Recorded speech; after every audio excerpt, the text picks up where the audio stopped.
ઉત્તરાયણ નિમિત્તે આનંદ પ્રમોદના ઉન્માદમાં એરગનથી ફાયરિંગ કરનાર 3 કપલનો વિડીયો થયો વાયરલ. હાલોલ ટાઉન પોલીસે કરી કાર્યવાહી. હાલોલ પંથકમાં આનંદ પ્રમોદના અને રંગબેરંગી પતંગોના પેચ લડવાના અવકાશી યુદ્ધના તહેવાર ઉત્તરાયણની જાહેર જનતા દ્વારા રંગેચંગે ઉજવણી કરવામાં આવી હતી.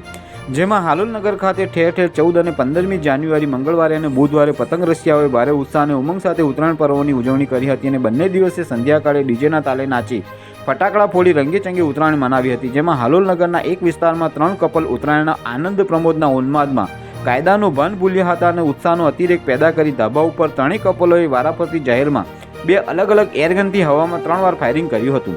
જેનો વિડીયો સોશિયલ મીડિયામાં વાયરલ થતાં ચકચાર મચી જવા પામી હતી. જેમાં સોશિયલ મીડિયામાં વાયરલ થયેલો વિડીયો હાલોલ ટાઉન પોલીસ સુધી પહોંચતા હાલોલ ટાઉન પોલીસ તાત્કાલિક એક્શનમાં આવી હતી અને પોતાના ધાબા ઉપરથી એરગનમાં જાહેરમાં ફાયરિંગ કરનાર વ્યક્તિઓ સામે પોલીસે એરગન જપ્ત કરી હતી અને પોલીસે હાલોલ ટાઉન પોલીસ મથકે પોતાના અતિરેકમાં એરગનથી જાહેરમાં ધાબા પર ફાયરિંગ કરનારા 3 કપલ સામે કાયદાકીય કાર્યવાહી હાથ ધરી હોવાની માહિતી પોલીસના વિશ્વસનીય સૂત્રો પાસેથી આજે ગુરુવારે બપોરે 12 કલાકે મળવા પામેલ છે. જ્યારે આ બનાવને લઈને સમગ્ર હાલોલ પંથકમાં ચકચાર મચી જવા પામી છે અને આ મુદ્દો નગર ખાતે ટોક ઓફ ધ ટાઉન બનવા પામ્યો છે.